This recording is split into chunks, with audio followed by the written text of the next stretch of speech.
So now we go from subsonic flow to transonic flow. Okay, so we're going to go to higher Mach number. As the engines got better, airframes got sleeker, less draggy, people started pushing the higher Mach number, okay, Mach number case. People noticed the following.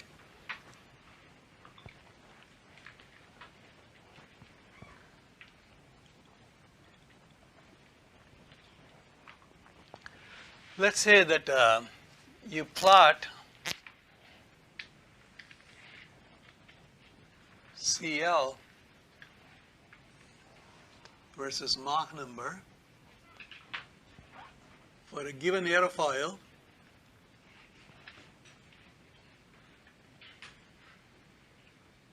given angle of attack. Okay. So you go from Mach number 0, which is the incompressible flow. This is Mach 1. This is where the transonic flow effects, kind of end somewhere here, then it becomes all supersonic. Okay. So you slowly increase the Mach number. Our theory, Prandtl-Glavert rule says that this curve will keep on going all the way to infinity, because this is a CL incompressible over square root of 1 minus m infinity squared. So this is what happens. Prandtl-Glavert rule says. But we know that this type of a happy situation cannot last because it's a linear theory. So in a transonic flow, what happens is, as you fly faster and faster, as you keep on increasing the Mach number, somewhere on the body, you get Mach equal to 1, just outside the boundary layer. Okay. So when that occurs, the m infinity that we get is called m critical. It's not a magic number. It's not like 0.3 or 0.4 that you can memorize it. It'll depend on the body shape. It'll depend on the angle of attack, how much it's disturbing. If you have a fat body, like I do, at a high angle of attack, you'll disturb the flow a lot at very low Mach number. So you're going to get a transonic flow. Cylinder will have a critical Mach number around 0.4. Okay. Whereas NACA 0012 aerofoil, you'll have a higher critical Mach number, but if you keep changing the angle of attack, it's going to get there quickly. So that's the critical Mach number. Now, when you go above the critical Mach number, the flow becomes nonlinear.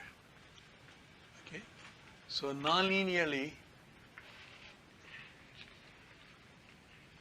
you get a better lift. Actually, life is good from a lift perspective. So what you get is, you get a m infinity greater than m critical. You start forming a supersonic region, like a small region of supersonic flow, where Mach number is greater than 1 inside the supersonic pocket. Everywhere else, Mach number is less than 1. So transonic flow, by definition, is a flow in which a big chunks of subsonic flow and supersonic flow coexist at the same time. Okay, both of them exist. So you could say this region is supersonic, this region is subsonic. So if you're an experienced aerodynamicist, you look for the shock wave, then you know upstream of it is going to be supersonic. You could also look at the pressure contours, things like that. We will cover it as we proceed to. So you get this. But the boundary layer doesn't like shock waves, because when you have an abrupt rise in the pressure from here to here, the boundary layer says, wait a minute, you're making me go from this point to this value of pressure in a very, very short distance. So what may happen is the boundary layer, when you come there, it may separate from the surface. It's like after a hard quiz, the drop rate increases. I have seen that in my classes. Okay, they asked, what is it? Was it a shock wave? Yeah, the shock of seeing my quiz number 1 is what caused it. Okay, so this is the boundary layer separates.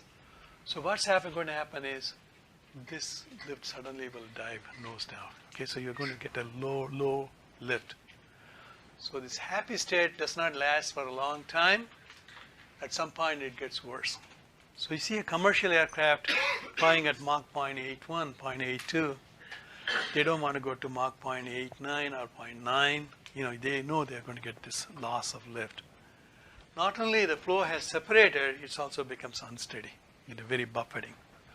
So when people were trying to fly faster and faster, they saw these uncomfortable vibrations because the shock was bouncing around. Stall flow, lift was dropping. Drag started rising because of the wave drag. We will talk about why drag rises in a separate slide. Okay. Then, if you go to even higher Mach number, the shock moves to the trailing edge. It moves back. Instead of sitting here, it moves here. All of a sudden, upper surface boundary layer realizes, hey, I don't have a shock wave anywhere to worry about. So lift recovers back. So this curve kind of recover back, not exactly at a Mach 1, I should say. This is just a notional line. Then, at some point, you get a supersonic theory called Acker's rule, which we will develop, will come in there. So you get this type of an N-shaped variation in the lift coefficient. Okay, that's what happens. So the harbinger of the bad news is the critical Mach number. Okay, so first thing we need to find is what is the critical Mach number for a given aerofoil at a given alpha. So as the free stream is gradually increased, somewhere on the body, just outside the boundary layer, it becomes Mach 1, just becomes Mach 1. So that particular free stream Mach number, m infinity, is called the critical Mach number. Above that m infinity, we will get supersonic flow, pockets of supersonic flow, terminated by shock waves. Shocks are undesirable. They can cause rise and drag. They may cause boundary layer to separate and stall. Therefore, one of the first things designers want to know is what is the critical Mach number? How can I postpone it? That's where the supercritical aerofoil design comes into play. Okay. Not only airplanes, but propellers experience it also. Because people who are trying to make propellers spin faster and faster, they like the Prandtl-Gilbert effort that you can get more lift, that means more thrust. There's more noise, of course, okay? But eventually they started stalling.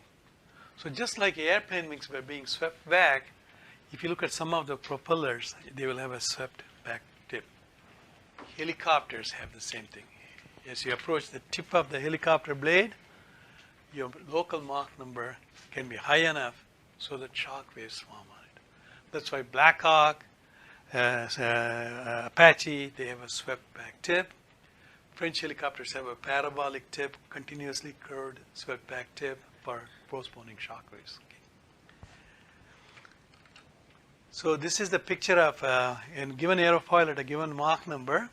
We are going to show you how to compute the critical Mach number quantitatively in a minute. But the important thing is, as you slowly increase the free stream Mach number, at some point you get a local Mach number equal to 1 just outside the boundary layer. Yes, sir? So regardless of the speed, near the stagnation point, the velocity is always going to be subsonic. So does that mean all airfoils have some transonic region regardless of what velocity? If it is subsonic, everywhere it could be subsonic, right? So you may not have a transonic flow.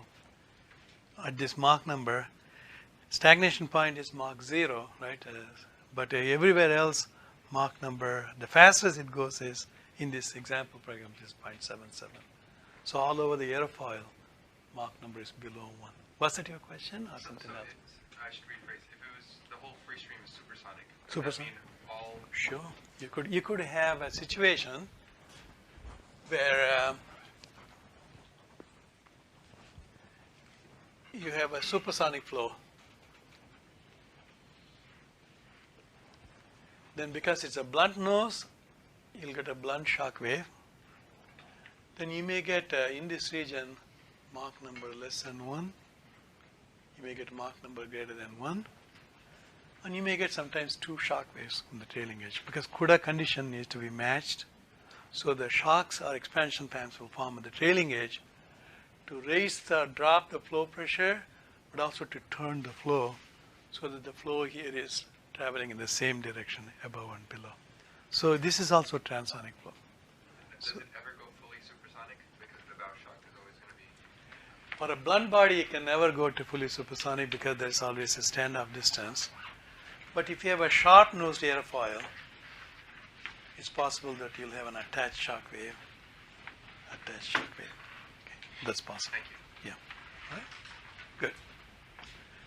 So this is the critical Mach number for this airfoil. If you tilt the airfoil a couple of degrees more, it may occur sooner because you have disturbed the flow more. So it's a function of geometry and alpha. Okay. So how can I find the critical Mach number if somebody gives me an incompressible pressure distribution? Okay, incompressible is easily measured all over the body. So for a body like this,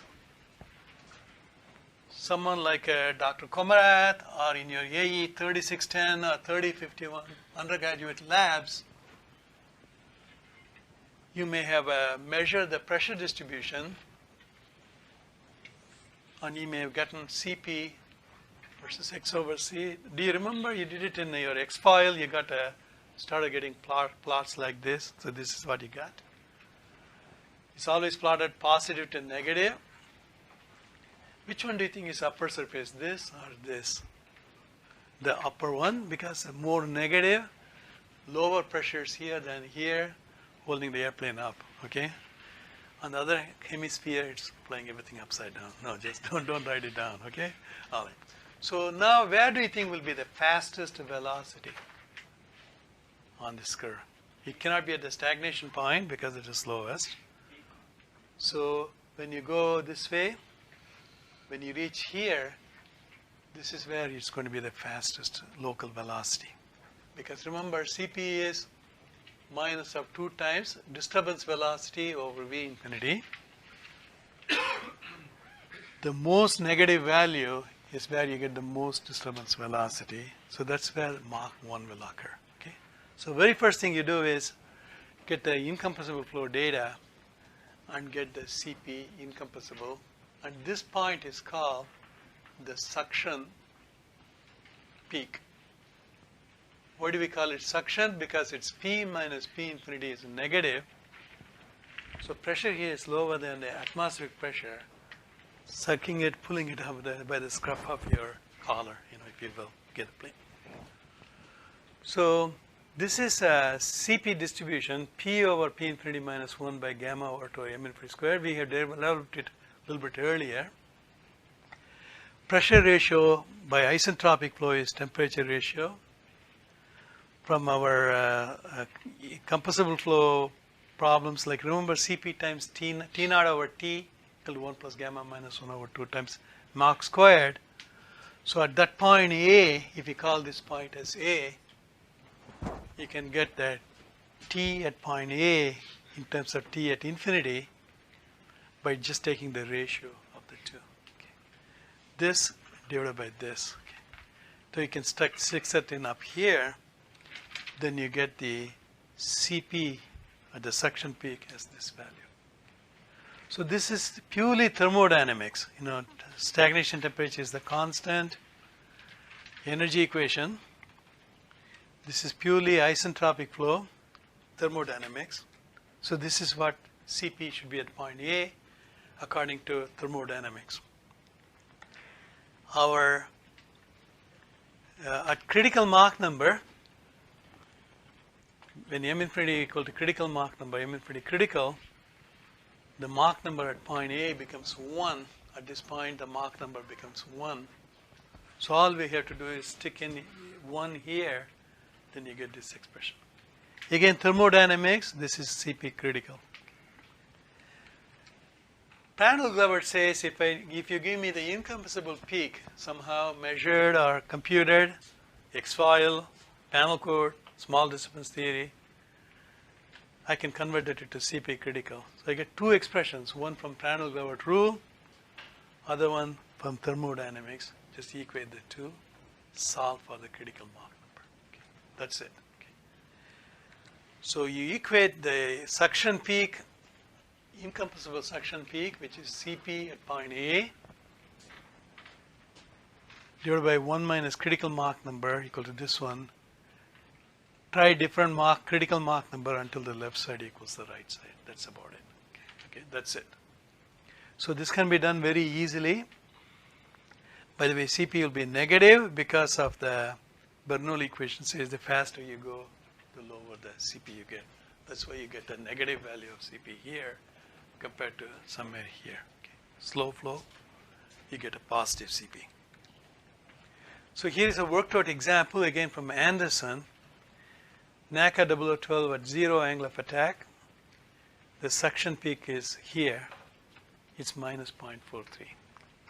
So the question is, what is the critical Mach number for this particular airfoil? Okay.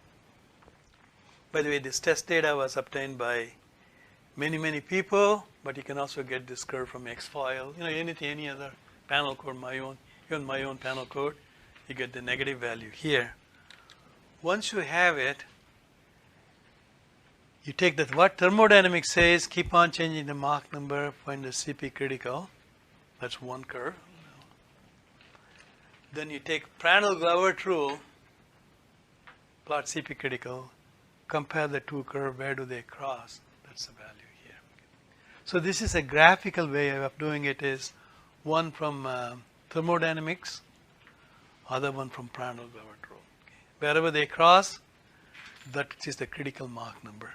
Therefore, critical Mach number for NACA 0012 at 0 alpha is 0.74. That's when that it'll get Mach 1. You could also do it numerically. You can just try different values to the left side, right side, and compare with 2. So if you had a calculator, you can compute the left side, right side, and see where do they match. Okay, and usually when the battery in your calculator runs out, you'll get the 4th significant digit. At the time they will say time is up, give me your answers. You realize you have still 2 more problems to solve, but that's life. Okay, so you could solve for the critical Mach number. So critical Mach number is very easily found using this type of principles. So the same airfoil. By the way, Cp star now is Cp at Mach 1. That's all. So it's nothing more than this Cp value at Mach 1. This is Cp star. Okay, this is it. Okay. When Mach 1, for a given free stream Mach number,